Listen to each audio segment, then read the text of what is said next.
Bonjour, donc on va continuer ces rencontres avec une table ronde intitulée Finance, acteurs de la transition environnementale, point d'interrogation. Donc en fait l'idée de cette table ronde, c'est d'essayer de voir dans quelle mesure finalement la finance peut participer à notre lutte contre le réchauffement climatique, parce que donc si on considère voilà, cette lutte contre le réchauffement climatique dans toutes ses composantes, au-delà simplement des objectifs de réduction d'émissions carbone, il y a aussi tout ce qui concerne les sols, la biodiversité, etc. Il y a des besoins d'investissement colossaux. Et la finance a évidemment un rôle à jouer dans cette transition puisqu'elle participe à orienter les financements au sein de notre économie.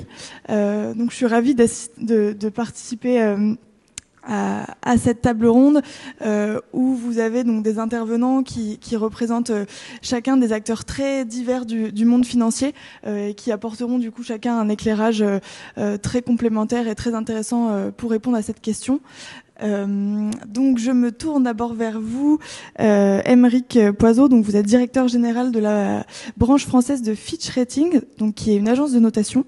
Alors peut-être pour commencer, est-ce que vous pouvez nous expliquer en quelques mots quel est globalement le travail d'une agence de notation, à quoi ça sert dans le monde financier d'avoir des agences de notation, pour bien comprendre de vous parler. Bonjour à tous. Alors effectivement, je suis responsable.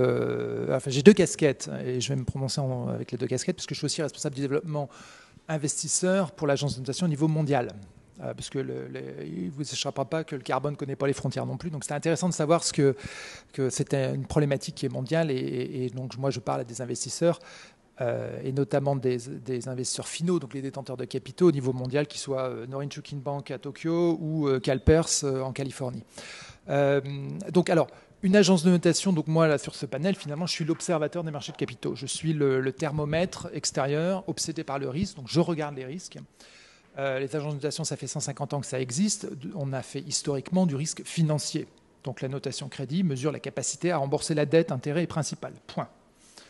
Maintenant, depuis un certain nombre d'années, on s'intéresse à l'extra-financier. Alors, deux dimensions. On a parlé, je pense qu'il est extrêmement important, quand on parle de ESG, de définir les termes. Alors, je sais qu'on parle à pas mal d'enseignants aujourd'hui. Si on peut faire un glossaire auprès des élèves de tous les termes qu'on va employer, c'est absolument indispensable. On a parlé de double matérialité.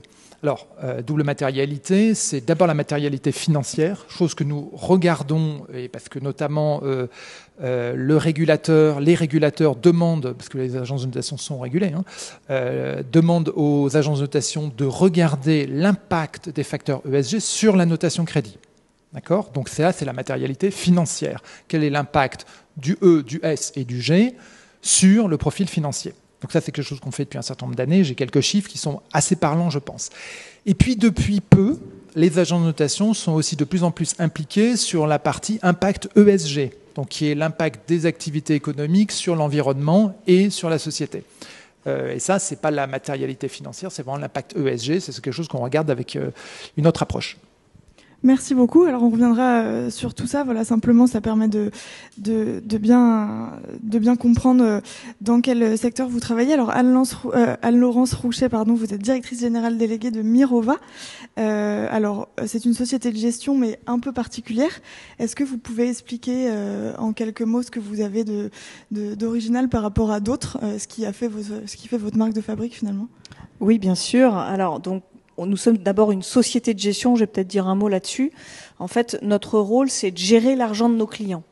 Donc, on n'a pas exactement le même rôle qu'une banque qui, elle, met tout sur son bilan. Nous, en fait, nos clients nous confient de l'argent. Donc, ce sont des compagnies d'assurance, des fonds de pension, mais aussi des particuliers via leur banque. Donc là, on est dans un schéma B2B2C. Et donc, ils nous confient de l'argent qu'on gère pour eux. Donc ça, c'est le rôle d'une société de gestion. Et dans cet univers-là, nous, notre rôle, notre mission, c'est de le gérer 100% durablement. Donc c'est ce qu'on appelle de la gestion durable ou à impact. Et donc on est société à mission, on ne fait que ça. On gère à peu près 30 milliards d'euros en investissement complètement responsable. Et donc à travers ce qu'on appelle différentes classes d'actifs, en fait, sur différents instruments financiers. Donc des actions, des obligations, mais aussi on investit dans le monde qui n'est pas coté, c'est-à-dire qu'on va financer des projets d'infrastructure, on va financer des entreprises non cotées, ce qu'on appelle le private equity ou encore le capital investissement, et on va aussi investir dans des projets liés à la nature. Donc conservation, restauration de forêts, projets agroécologiques, etc. Donc on a un panel assez large et effectivement dans ce qu'on appelle investissement responsable à impact, il y a 3 grandes dimensions qu'on regarde. C'est le E, le S et le G, et donc nos thèmes d'investissement sont essentiellement environnementaux et sociaux. Donc dans ce cadre-là, la transition environnementale est majeure. On a beaucoup parlé du climat, je dirais peut-être un mot après sur effectivement le fait que le climat c'est une dimension, mais qui reste assez restreinte sur les enjeux environnementaux. Et on y reviendra. Oui, on reviendra là-dessus, effectivement. Merci beaucoup pour cette introduction. Patrick Artus, vous êtes conseiller économique chez Natixis, qui est un établissement financier de grande ampleur. Peut-être est-ce que vous pouvez rappeler pour nos téléspectateurs quels sont les grands pans d'activité de Natixis? Quel est votre rôle finalement dans le monde financier? Oui, Natixis, c'est une filiale de BPCE, qui est la fusion des banques populaires et des caisses d'épargne. C'est à la fois une banque et une maison qui a des filiales de gestion, dont Mirova. Et donc c'est une activité à la fois du côté de mon activité est à la fois du côté de la banque et du côté de la gestion d'actifs.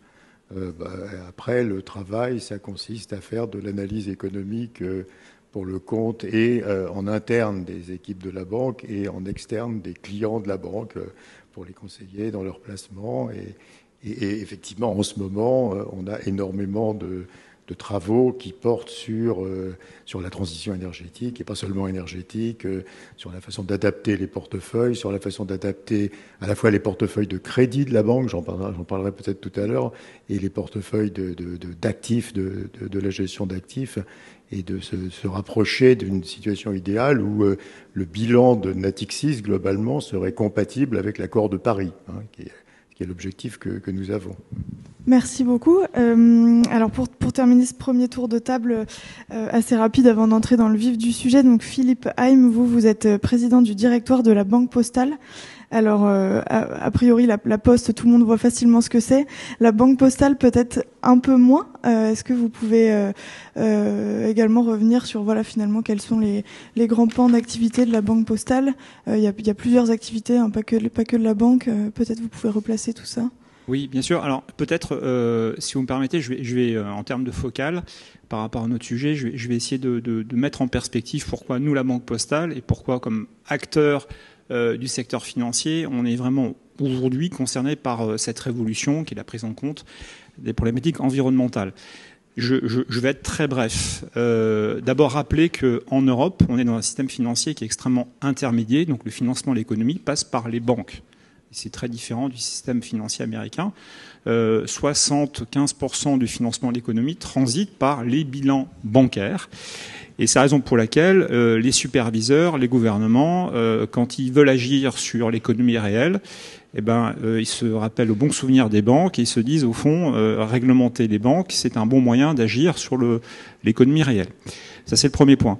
Deuxième point, il y a maintenant l'émergence d'un consensus qui est que le risque climatique est un risque systémique pour les banques. Ça, c'est un apport très important de Mark Carney, qui était l'ancien gouverneur de la Banque d'Angleterre, qui a été le premier à affirmer, en tout cas exprimer une alarme sur ce point. Et la BCE maintenant conduit des stress tests climatiques. Et elle a récemment publié les résultats et montré que, en gros, sur un stress de longue durée, ça coûterait au secteur financier 70 milliards d'euros. Voilà, c'est tout à fait considérable. Et donc, on doit transformer nos institutions, on doit réglementer le secteur financier. Je finis sur cette introduction. Ce qu'a montré l'exercice de stress test de la BCE, c'est qu'on manque cruellement, nous, collectivement, qu'on soit asset manager, banquier, agent de notation, de données. Et c'est la raison pour laquelle il y a un grand texte qui a été que la présidence française a réussi à faire adopter le 30 juin au finish. Ça a été la CSRD, qui est cette directive qui va imposer à toutes les grandes entreprises cotées, entreprises au-delà d'une certaine taille, de publier des informations précises et qui nous permettront, nous, en tant qu'acteurs du secteur financier, de faire notre métier. Alors voilà, ça c'est l'introduction. Maintenant, j'en arrive à la Banque Postale. La Banque Postale, nous sommes une jeune banque, une banque héritière des services financiers de la Poste, qui historiquement se sont construits. Cette mission très simple, c'est de collecter l'épargne des Français, qui permettait notamment d'accéder à la propriété. Nous sommes une banque de 16 ans. Alors, la Banque Postale, c'est entre tautologie et oxymore. Alors, je vais essayer d'expliquer ça. C'est-à-dire que nous avons décidé d'être, nous sommes entreprise, nous sommes banque citoyenne, banque à mission. Alors, c'est tautologique compte tenu de notre ADN postal, hein, qui est de travailler pour l'intérêt général. En même temps, ça peut apparaître comme un oxymore, puisqu'en tant que banque, on est dans un secteur pleinement concurrentiel et être citoyen, ça se prouve. Et donc on a décidé récemment, nous qui avons 20 millions de clients, nous qui avons maintenant fusionné avec CNP Assurance, nous avons un bilan de 800 milliards d'euros, nous avons décidé de passer entreprise à mission. Nous avons décidé de nous inscrire dans une trajectoire compatible avec la COP21 à horizon 2040. Cette trajectoire, nous avons décidé de la faire certifier par le SBTI, la Science Based Target Initiative, qui est en fait un groupement d'organisations, soit d'ONG, soit d'organisations onusiennes, et qui permet d'avoir une validation scientifique de trajectoire. C'est très important puisque aujourd'hui il y a un grand débat sur la crédibilité des engagements, à tel point que maintenant les superviseurs de marché vont aller challenger les entreprises de gestion, les banques, les grandes entreprises sur la crédibilité des engagements, hein, pour que ce ne soit pas une espèce de bruit blanc, comme dit la BCE, de communication. Donc nous avons travaillé avec le SBTI pour définir une méthodologie spécifique et qui s'adapte, enfin en tout cas qui est valable pour les institutions financières, en sachant que jusqu'à présent cette méthodologie ne s'appliquait qu'aux grands corporates. Voilà, et nous avons décidé l'automne dernier, lors du Climate Finance Day, d'annoncer notre sortie du pétrole et du gaz à horizon 2030, ce qui ne signifie pas qu'on va cesser d'accompagner nos clients, mais on n'accompagnera que les clients qui ont une trajectoire de décarbonation. Voilà, donc ça c'est un engagement extrêmement fort. Et donc la Banque Postale a pris ce sujet à bras-le-corps, et peut-être plus tard j'expliquerai comment on accompagne concrètement nos clients. Oui, tout à fait, on reviendra, c'est effectivement un point important qu'on abordera tous ensemble plus longuement. Alors peut-être un dernier point de cadrage. Donc Patrick Artus, quand on pense au financement de la transition, Isabelle Coupé-Soubeyran le disait juste avant, il y a besoin d'un mix de financement. Il n'y a pas que des financements privés, il y a aussi des investissements publics. Voilà, il y a et du coup, une question, la finance finalement, le monde financier, ce qui peut apporter dans le financement de la transition, qu'est-ce que ça représente? Est-ce que on peut le chiffrer? Est-ce que c'est une part importante? Si on le remet en perspective, finalement, qu'est-ce que ça représente comme morceau? Oui, alors il y a deux façons de prendre cette question. La première question, c'est la finance n'est pas que la seule solution. Il y a des solutions réglementaires. Par exemple, on n'aura plus le droit d'acheter de voitures thermiques après 2035. Il y a des solutions par des mécanismes de marché. Par exemple, on a un prix du CO2 en Europe, et on aura bientôt probablement un mécanisme d'ajustement aux frontières, hein, pour éviter les problèmes de compétitivité. Il y a effectivement des mouvements spontanés. Il y a des citoyens qui décident d'investir leur épargne uniquement dans de l'épargne à impact, dans des fonds qui font qui financent des entreprises en transition. Il y a toutes sortes de façons de pousser l'économie vers la décarbonation et vers la transition. Cela étant, il y a un point qui est directement lié à la finance, c'est que la transition oblige à investir 4 points du PIB en plus dans un tiers, en gros, dans la décarbonation de l'industrie et des transports, un tiers dans la production d'énergie renouvelable et le stockage de ces énergies, et un tiers dans la rénovation thermique des logements et des bâtiments. Et là, la finance, effectivement, est au cœur, puisque le boulot de la finance, c'est d'amener l'argent des épargnants vers les investissements. Donc même si les épargnants épargnent de leur mouvement de leur propre mouvement dans des actifs financiers verts ou de transition, même si c'est incité par des politiques publiques de subventions. J'oublie aussi, par exemple, en France, on a ma prime rénov, par exemple, qui incite les personnes à rénover leur logement. La finance verra transiter ces 4 points de PIB. Que ce soit vers la dette publique, puisque l'État se finance au travers de banques qui convoient l'épargne des citoyens vers l'État, ou que ce soit par des investissements privés d'entreprises. Donc les 4 points de PIB transiteront par la finance. Donc c'est pour ça qu'elle est complètement essentielle. Alors, après, je donnerai peut-être des exemples de ce qu'on peut faire, mais on voit que la finance va avoir, même à nouveau, si le fait que l'argent soit dirigé vers la transition vient d'autres mécanismes, des mécanismes d'incitation, de subvention, la finance va jouer forcément un rôle absolument central.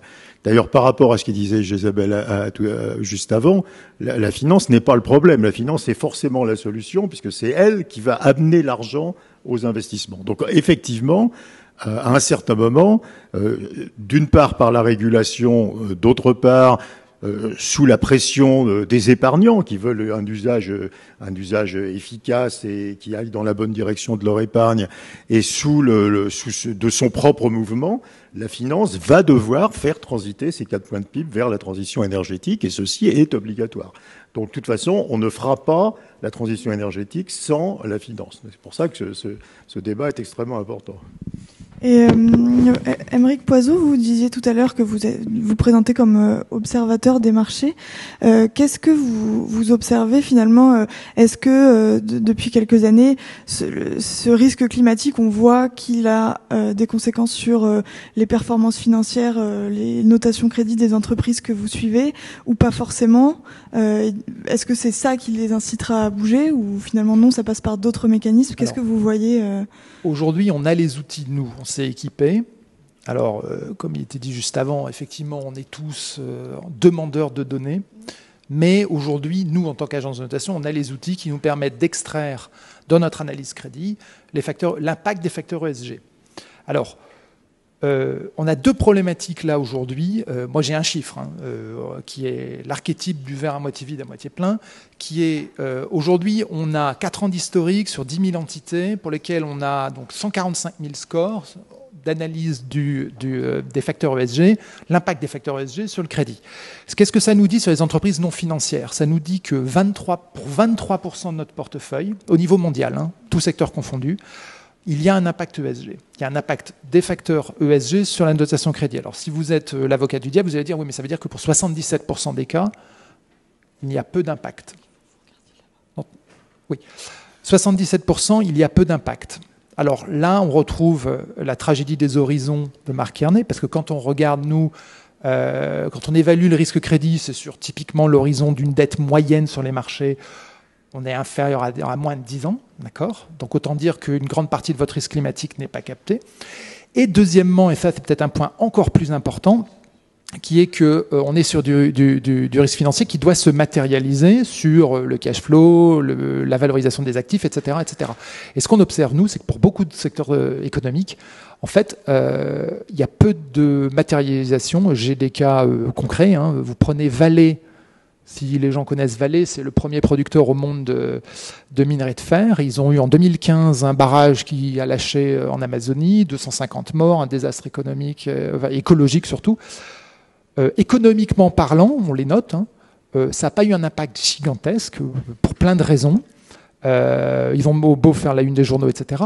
Donc en fait, les mécanismes de transmission sur un horizon inférieur à 10 ans, pour 77% de notre portefeuille aujourd'hui, à périmètre des politiques publiques actuelles, il est relativement faible. Maintenant, ce que nous on observe, c'est que dans plein de juridictions, plein de secteurs économiques, le coût de polluer est en train d'augmenter. On sait que il y aura des leviers qui vont être activés. Nous, on est équipés aujourd'hui pour mesurer l'impact sur le crédit, mais s'il y a un chiffre que je vais donner, c'est que pour 77% de notre portefeuille d'entreprise, aujourd'hui, l'impact ESG sur la notation crédit est extrêmement faible. Et du coup, quand vous voyez ça, du coup, ça veut dire que l'incitation à évoluer pour les entreprises et à faire une transition peut-être plus rapide, ça passera pas par c'est pas la notation, la dégradation de la notation qui va les inciter. Ça peut être du coup quoi, peut-être un risque de responsabilité. Alors c'est pas dans notre spectre, mais ça va être clairement la réputation. Ça va être quand on est entreprise à mission, on est clairement dans un autre registre. Ça va être ce genre de facteur. Mais si vous êtes dans une vision un peu cynique, on va dire, qui est de dire on bouge parce qu'on est contraint. Aujourd'hui, à nouveau, j'insiste vraiment là-dessus, à périmètre politique publique actuelle. Quand je dis politique publique, c'est politique publique sectorielle, que sont combien coûte la tonne de carbone, est-ce qu'on a le droit de produire ce type de ciment, etc. etc. C'est pas forcément l'incentive et pas de ce côté-là. D'accord. Anne-Laurence Rouchet, je me retourne vers vous. Du coup, vous avez présenté rapidement tout à l'heure Mirova. Maintenant, concrètement, une fois qu'on dit on est une société de gestion et on fait de l'investissement 100% durable et responsable, comment vous faites vos choix d'investissement, vers quelles entreprises vous allez, sur la base de on disait il y a pas mal de manque de données. Quels sont les critères que vous regardez pour dire cet investissement est durable et responsable, celui-ci ne l'est pas.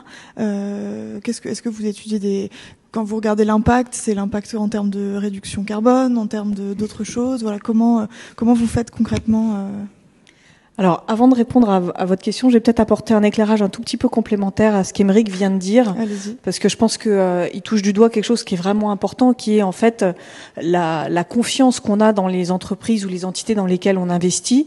Et il y a l'axe crédit, mais il y a aussi l'axe equity, l'investissement en action.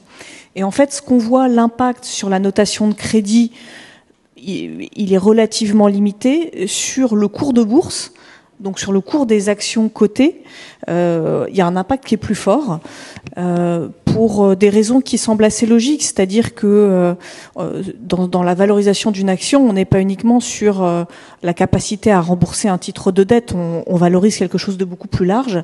Et donc là, ce qu'on voit, c'est que les entreprises qui sont exposées positivement à la transition environnementale sont, si on prend une échéance moyen terme, plutôt mieux valorisées que celles qui ne le sont pas. Alors là, on a un effet de bord lié notamment à la crise énergétique du moment, mais sur les 5 voire sur les 10 dernières années, en fait, les entreprises qui sont les mieux exposées à la transition environnementale, elles sont plutôt mieux valorisées et réciproquement. C'est-à-dire que les acteurs très exposés aux énergies fossiles, il y a une thèse qui dit, en fait, ils ont des actifs échoués à leur bilan, c'est des actifs qui vaudront plus rien à terme.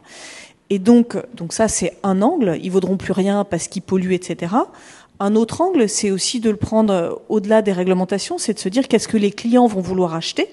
Et donc là, on sort de la logique pure énergie, on est sur le bâtimentaire, on est sur tout ce qui est efficacité énergétique au sens large, dans la mobilité, dans le bâtimentaire, on est sur l'économie circulaire, on est sur tout ce qui est transition agroécologique, donc on a des termes, des approches beaucoup plus larges. Donc ça, c'est le premier, c'est un peu le mitigant, qui veut dire qu'en fait, les enjeux environnementaux, ils ont un vrai impact sur la valorisation des entreprises. Si on regarde ça sur le moyen terme et qu'on ne tient pas compte aussi des effets de bruit, en fait, qui peuvent être plus court terme.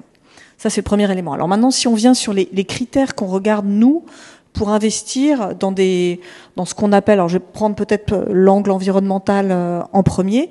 En fait, nous, on a deux grands axes d'analyse. C'est, premièrement, quelle est l'offre de produits et services de l'entité et est-ce que celle-ci répond aux enjeux de la transition environnementale. On se pose aussi la même question sur les dimensions sociales et pour synthétiser, en gros, est-ce qu'une entreprise, une entité contribue à l'atteinte des objectifs de développement durable de l'ONU, un peu, moyen, beaucoup ou pas du tout. Et donc là, on va noter en fait son business model au sens produit et services. Ensuite, et donc évidemment, on va chercher à investir dans des entreprises qui sont exposées positivement, qui contribuent positivement à l'atteinte de ces objectifs de développement durable, que ça soit dans les dimensions environnementales et ou sociales, selon les stratégies d'investissement que l'on détermine. Le deuxième aspect dont on tient compte, c'est les risques, en fait, la manière dont l'entreprise ou l'entité est managée. C'est-à-dire que, je vais prendre un exemple assez évident, qui est un fabricant de panneaux photovoltaïques en Chine. En fait, oui, les panneaux photovoltaïques, c'est bien, c'est l'électricité solaire, blablabla. Mais sauf que les conditions de travail en Chine font que les droits humains de base ne sont pas respectés. Si, en fait, l'offre de produits et services est intéressante, mais la manière dont elle est faite n'est pas intéressante, est dangereuse et en violation, voire est en violation des droits humains de base, ça sera rédhibitoire et on n'investira pas. Donc c'est les deux grands axes, produits et services, process. Et ensuite, quand on regarde dans les produits et services, on a une matrice en fait environnement et on a une matrice sociale. Donc sur l'environnement, en fait, c'est les enjeux du climat, les enjeux liés à la biodiversité, les enjeux globalement liés aux pollutions et à tout ce qui est économie circulaire et capacité à protéger notre planète. Sur le volet social, là on est sur en gros la pyramide de Maslow, c'est les besoins de base. Donc c'est les respect des droits fondamentaux humains, accès à l'éducation, accès à la santé, etc. Donc du coup, on observe, on analyse selon ces dimensions-là. Et donc la dimension climat, là, typiquement, on va regarder, par exemple, la trajectoire SBTI dont on vient de parler.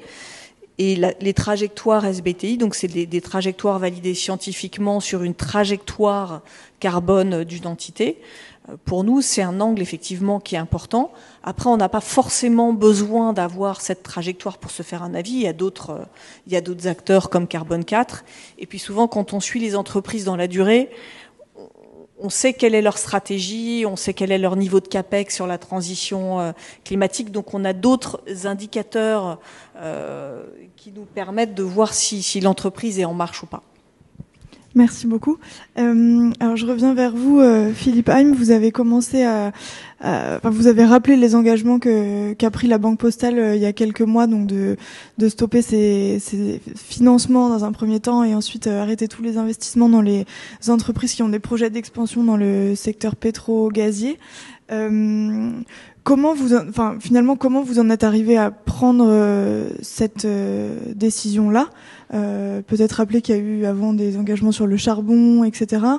Et comment vous vous positionnez du coup par rapport à l'ensemble du secteur bancaire qui reste en général sur des engagements qui concernent pas le secteur pétro-gazier dans son ensemble, mais plutôt les sources non conventionnelles, donc qui sont des parts plus restreintes des portefeuilles. Voilà, pourquoi est allé au-delà? Est-ce que c'est parce que vous percevez un risque financier sinon? Est-ce que c'est une pression peut-être des épargnants, d'autres problématiques? Alors, je pense qu'on partage tous le sentiment d'urgence. Il y a urgence à agir. Si on va être en rendez-vous en 2050, des engagements que nous avons pris de limitation des effets du réchauffement. Et je voudrais juste indiquer que en matière de pétrole et de gaz, on est sur des investissements qui sont sur des cycles extrêmement longs, 15 ans, 20 ans. Donc si on va avoir un effet palpable, mesurable en 2035, 2040, 2045, en réalité c'est maintenant qu'il faut commencer à agir. C'est pas seulement en 2049, le 31 décembre à minuit. Donc il y a un effet de latence et c'est la raison pour laquelle nous avons pris cet engagement de stopper tout financement de nouveaux projets. Ça a été complexe parce qu'il a fallu aligner tous les étages, tous les compartiments de la maison, puisque le groupe La Banque Postale, on est banquier, on est asset manager, on est assureur. C'est plus simple peut-être pour le banquier, c'est moins simple pour l'asset owner, l'asset manager ou l'assureur, qui a un bilan très largement investi. Mais c'est une décision qu'on a prise, mais sans ambiguïté, ça ne nous conduit pas à cesser d'accompagner nos clients. C'est-à-dire que, je ne vais pas citer de nom, mais il y a des grandes sociétés du CAC 40 qui sont dans les processus de transition, processus qui sont très ambitieux, et on va les accompagner, financer en tout cas la transformation de leur outil industriel. Il y a des besoins de financement qui sont considérables. On estime que, alors ça passera pas que par le secteur financier, mais c'est 350 milliards d'euros par an qu'il faudrait consacrer. Nous participons à ce mouvement. Je note qu'on n'est pas seul. Le Crédit Mutuel a pris les mêmes engagements. Je cite ses collègues. Il y a toute une série également d'asset managers qui ont pris ces engagements. CNP Assurance, qui est dans notre groupe aussi, a pris ces engagements. Je crois qu'il va y avoir un effet progressivement d'entraînement. Peut-être si je prends un peu de hauteur. C'est pas forcément un mouvement simple pour l'industrie bancaire française et européenne. Pour être tout à fait honnête et transparent, étant une banque jeune, on a certainement moins de difficultés à prendre ces engagements. Dans les banques européennes, il y a des expertises très fortes, et là je parle de manière positive, dans le financement de projets, financement d'infrastructures. Donc je dis ça très humblement, puisque effectivement la Banque Postale n'est pas dans la même situation que les autres grandes institutions bancaires en Europe. Merci beaucoup. Et vous avez effectivement touché du doigt un sujet là qui est assez important dans la discussion qu'on a, c'est comment on continue d'accompagner des entreprises qui sont en transition. Et il y a une notion qui est importante, c'est celle de plan de transition.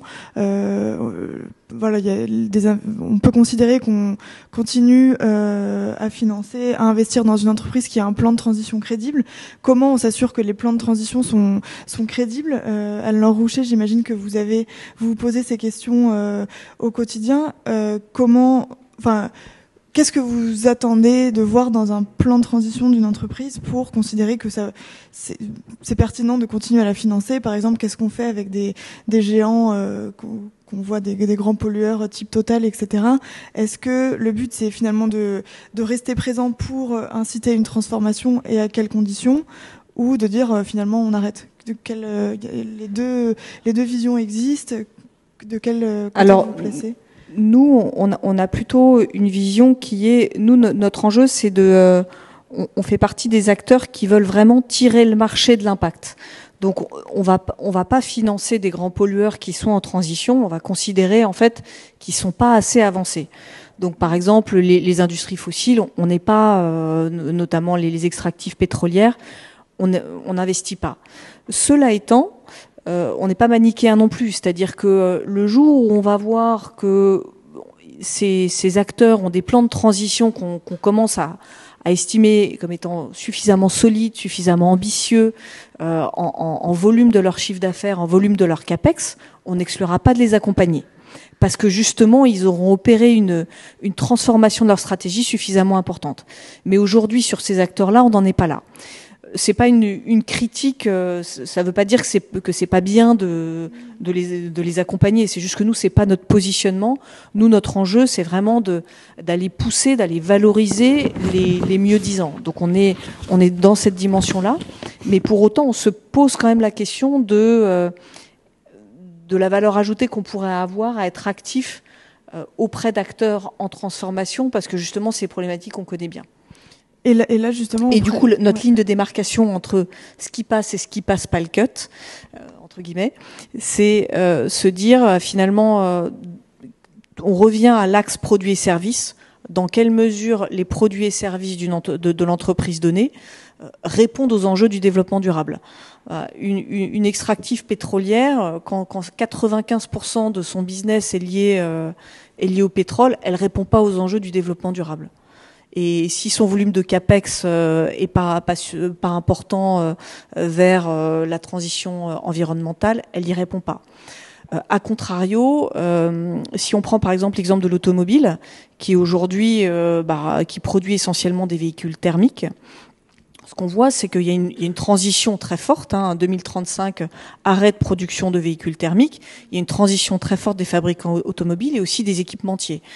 Les grands équipementiers, Faurecia, Valeo, la majorité de leurs capex sont en fait sur des produits liés à l'efficacité énergétique. Donc à partir de là, on considère que eux, ils sont vraiment dans une logique de transition et on est très à l'aise.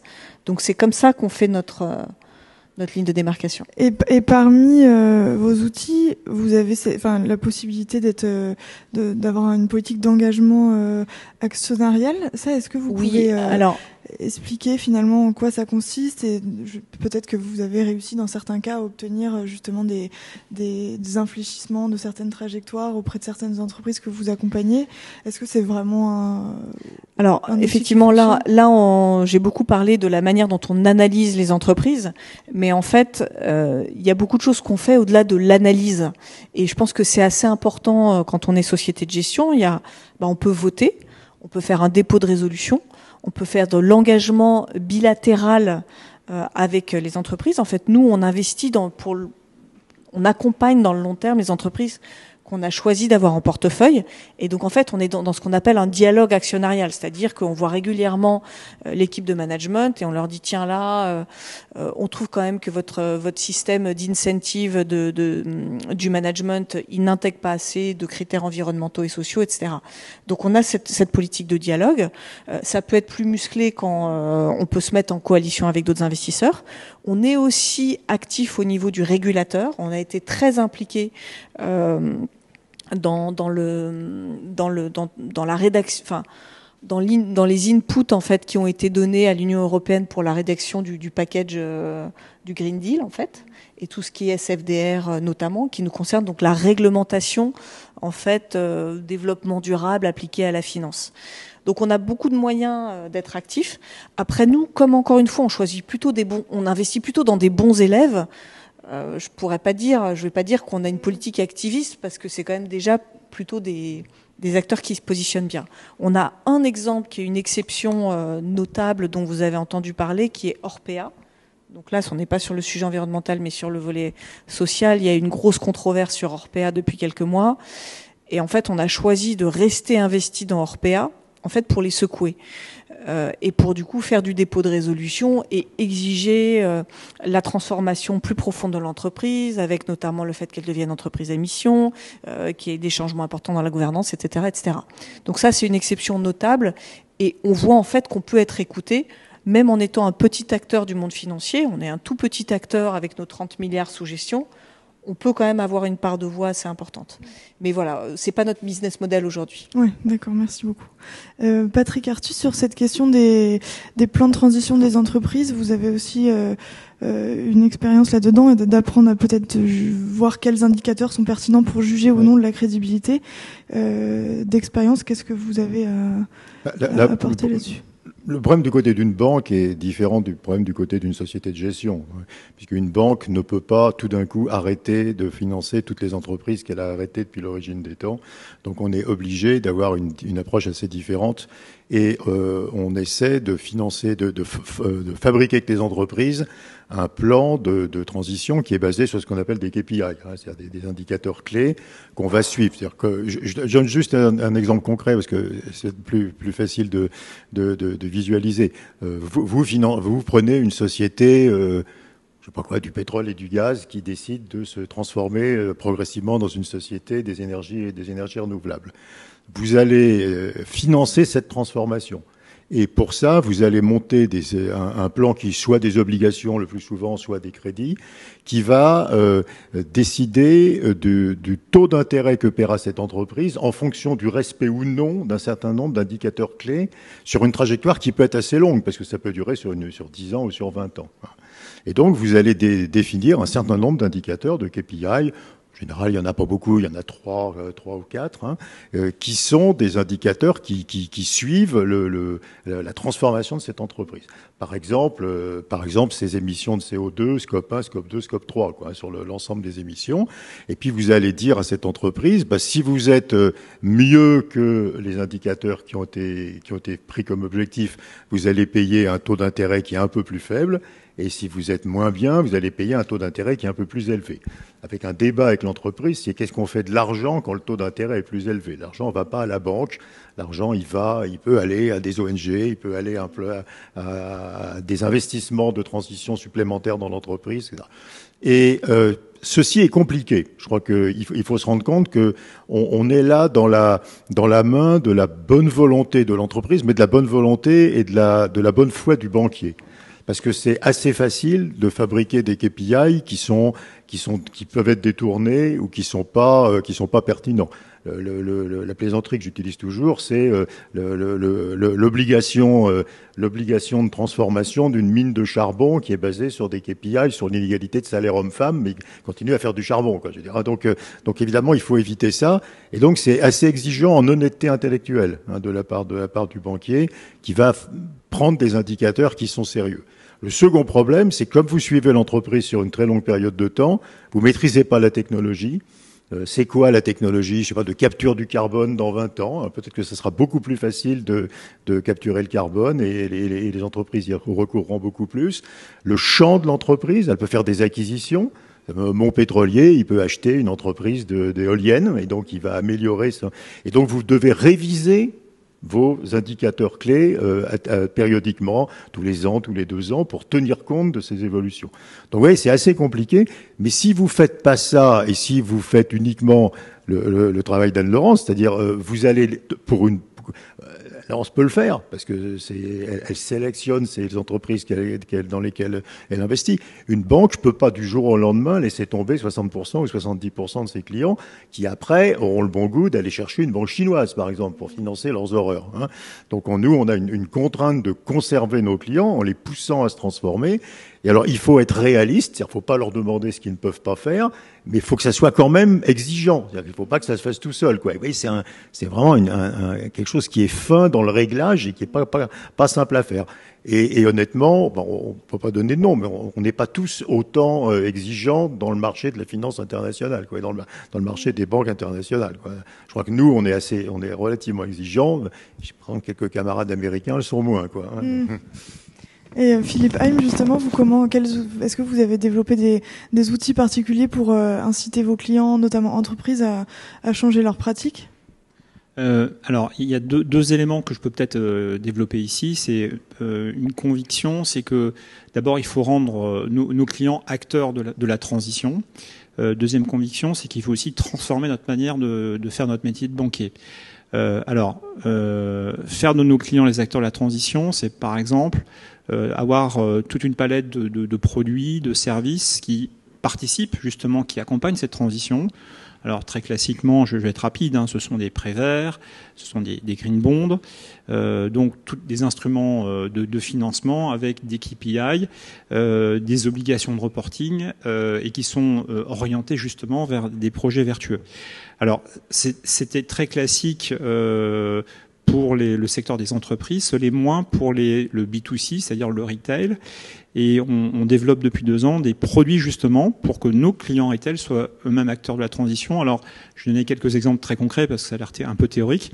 C'est du crédit consommation à impact. Par exemple, si vous achetez un véhicule automobile, s'il est électrique, vous aurez en fait un taux bonifié. S'il est thermique, parce qu'un véhicule électrique, ça coûte cher, en fait, on va neutraliser l'empreinte carbone du véhicule thermique pendant 2 ans. Oui, ça c'est une solution. Outre, par exemple, s'agissant de la rénovation des bâtiments, il y a la prime rénov', que Patrick évoquait. On a développé un instrument qui s'appelle le pré-avance rénovation, c'est-à-dire on va financer le reste à charge. C'est ce qui bloque les rénovations, le financement des rénovations. En fait, c'est un prêt qui est remboursé in fine. Et qui sera remboursé à la vente ou à la succession. En gros, c'est schématiquement comme un prêt viager. L'avantage, c'est que ça donne de la valeur au bien. L'effet est immédiat pour les conditions de vie pour les particuliers.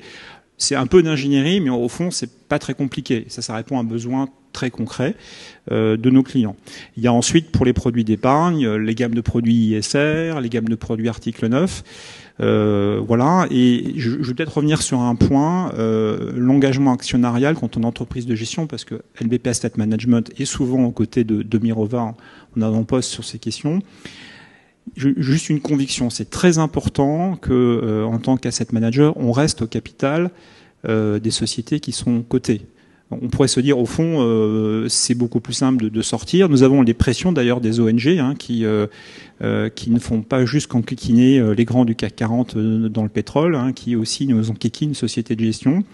On pense que c'est utile de rester pour avoir un impact positif sur la stratégie des entreprises. Et je ne vais pas citer de noms, mais récemment, dans la campagne des assemblées générales, on a pu obtenir de grands noms l'engagement chaque année d'avoir un débat en assemblée générale sur la trajectoire avec des indicateurs précis qui seront fournis aux actionnaires. Ouais, ça c'est une victoire qu'on a pu obtenir.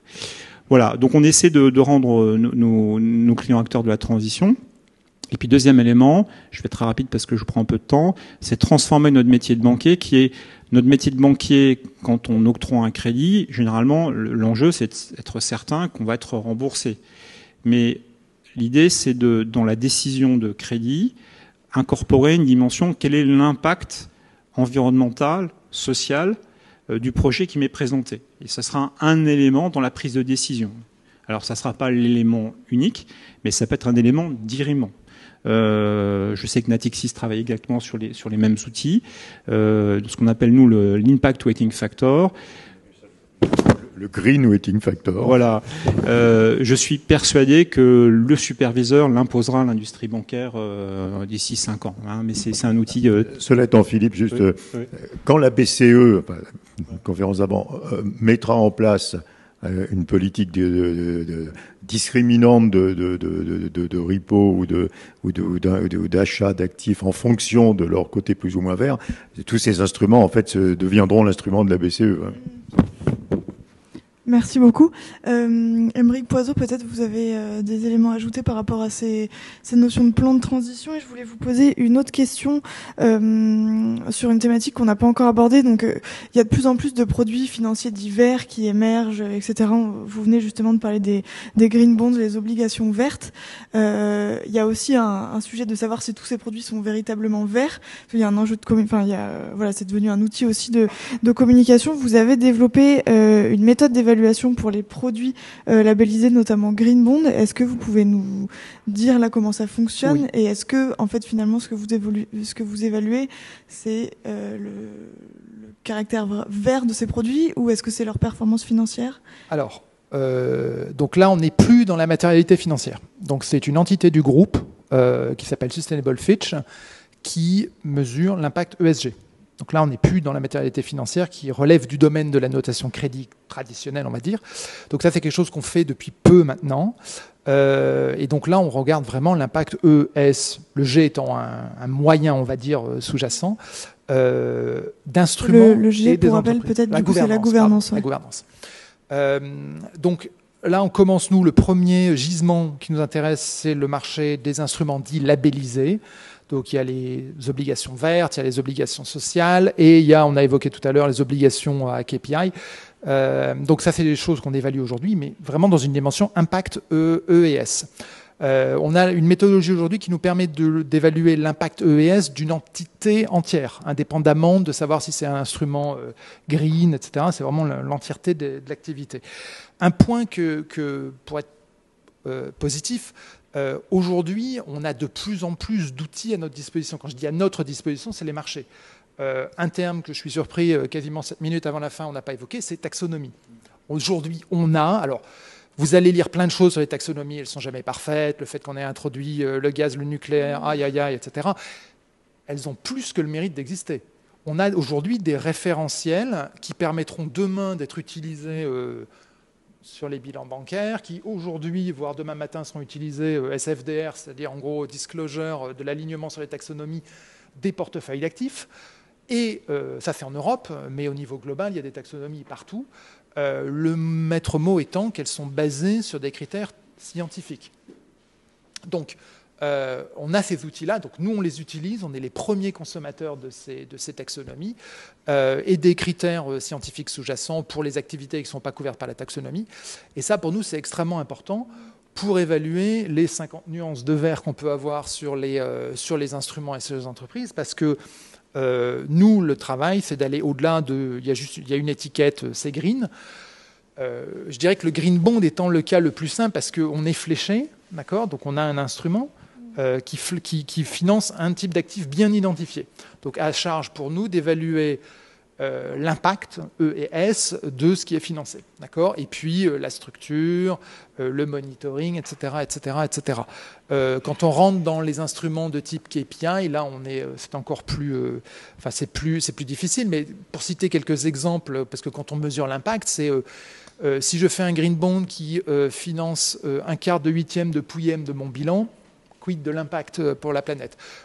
Si j'ai un green bond ou un KPI, pardon, plutôt, link bond qui a une pénalité qui représente 10 points de base sur un financement qui coûte 250 points de base, autant dire que je n'ai pas vraiment un gros incentive. Si j'ai un call avant la matérialisation, etc. Donc il y a plein d'éléments qui peuvent réduire sensiblement l'impact et faire qu'au final on parle de greenwashing. Et est-ce que, Anne-Laurence Fouché, donc vous qui êtes une société de gestion 100% durable, etc., est-ce que vous voyez de plus en plus de structures qui se prétendent également vertes et qui ne le sont pas sur le même secteur d'activité que vous, et comment est-ce que des labels permettent de s'assurer qu'une société de gestion réalise vraiment des investissements durables? Comment vous faites la preuve de la vertuosité de vos investissements? Alors il y a un indicateur synthétique et qui me ferait aller exactement dans le même sens qu'Aymeric, qui est la réglementation européenne et la réglementation SFDR, donc Sustainable Finance Disclosure Regulation, où en fait on doit catégoriser les fonds en n'intègre pas de dimension ESG, article 6, en intègre article 8, en intègre en cœur de son processus d'investissement, article 9. Aujourd'hui, les acteurs crédibles, ils ont leur fonds leur stratégie, si elles sont vraiment bien vertes, elles sont article 9. Et donc ça, c'est vraiment la ligne de démarcation. Et c'est bien plus précis que les labels parce que ça s'applique à tous les fonds domiciliés en Europe, qui sont obligés de se déclarer article 6, 8 ou 9. Article 8, je dis pas que c'est mauvais, mais pour vous donner un ordre d'idée, aujourd'hui, il y a plus d'un tiers des fonds ouverts domiciliés en Europe qui sont labellisés article 8 contre quelques pourcents article 9. Donc on voit bien qu'il y a beaucoup de bruit et on peut dire du greenwashing, ça c'est la manière de voir le verre à moitié vide avec les fonds article 8. La manière de voir le verre à moitié plein, c'est qu'il y a quand même, ça veut dire aussi que la gestion d'actifs est en transition, elle aussi. Et que du coup, on a petit à petit, on va avoir la majorité de la gestion d'actifs qui va être article 8 et une proportion plus en plus grande en article 9. Donc ça, c'est la vision un peu top-down. Ensuite, si on regarde, pour moi, il y a 3 critères importants qui sont ce qui est la définition de l'investissement à impact tel que défini par les grandes banques de développement multinationales. C'est 1, l'intentionnalité, 2, l'additionnalité, 3, la mesurabilité.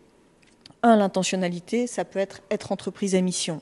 Ça se matérialise par dédier des moyens importants à l'analyse des enjeux environnementaux et sociaux. Ça, c'est le volet intentionnalité.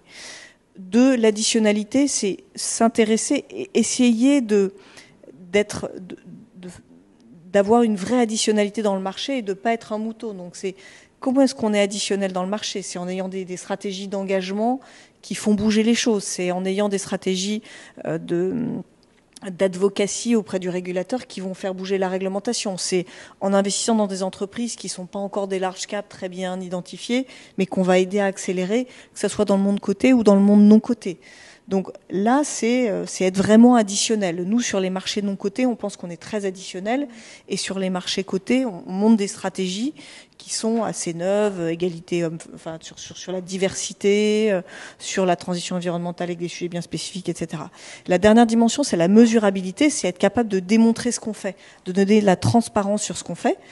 Et on peut, il y a différentes manières de faire du reporting. Il y a des reporting avec des tonnes de chiffres mais qui veulent pas dire grand chose, ou il y en a qui vont faire un effort d'indicateurs avec moins d'indicateurs mais très bien travaillé, qui va être l'impact climat traduit du coup en impact température sur la planète.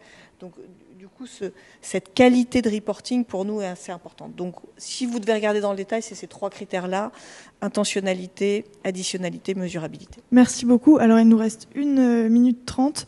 Il y a quelques questions en ligne, dont une, effectivement, qui est sur la taxonomie. Pouvez-vous définir la notion de taxonomie? C'est vrai qu'on est passé un peu vite, et comme c'est un élément très très important, peut-être, je ne sais pas qui veut se lancer en quelques mots pour expliquer à ceux qui nous écoutent ce que c'est la taxonomie. On peut tous le faire, j'imagine. Non, mais c'est rapidement, du coup. Oui, la taxonomie, ce sera le mot de la fin. Non, c'est une définition qui a été prise d'abord par la Commission européenne de ce qui peut prétendre être vert. Hein. Et donc, c'est des critères. Et c'est intéressant parce que justement, dans notre débat d'avant sur la transition et le financement de la transition, il y a quelque chose qui est extrêmement intéressant dans la taxonomie, c'est qu'il y a un certain nombre de critères. Je n'ai pas le temps d'entrer dans le détail. Et vous pouvez être catégorisé comme vert si vous améliorez votre situation sur un certain nombre de critères sans la détériorer sur les autres. Et c'est ça qui est extrêmement difficile à répliquer quand on fait le financement de la transition, hein, puisqu'il n'y a pas naturellement on a des objectifs, mais il n'y a pas d'objectif en négatif, quoi, sur le fait de ne pas dégrader la situation de l'entreprise sur certains des indicateurs. Merci beaucoup. Et je pense qu'on va conclure. Il nous reste quelques secondes. Merci à tous d'avoir alimenté cette discussion très riche. Merci beaucoup.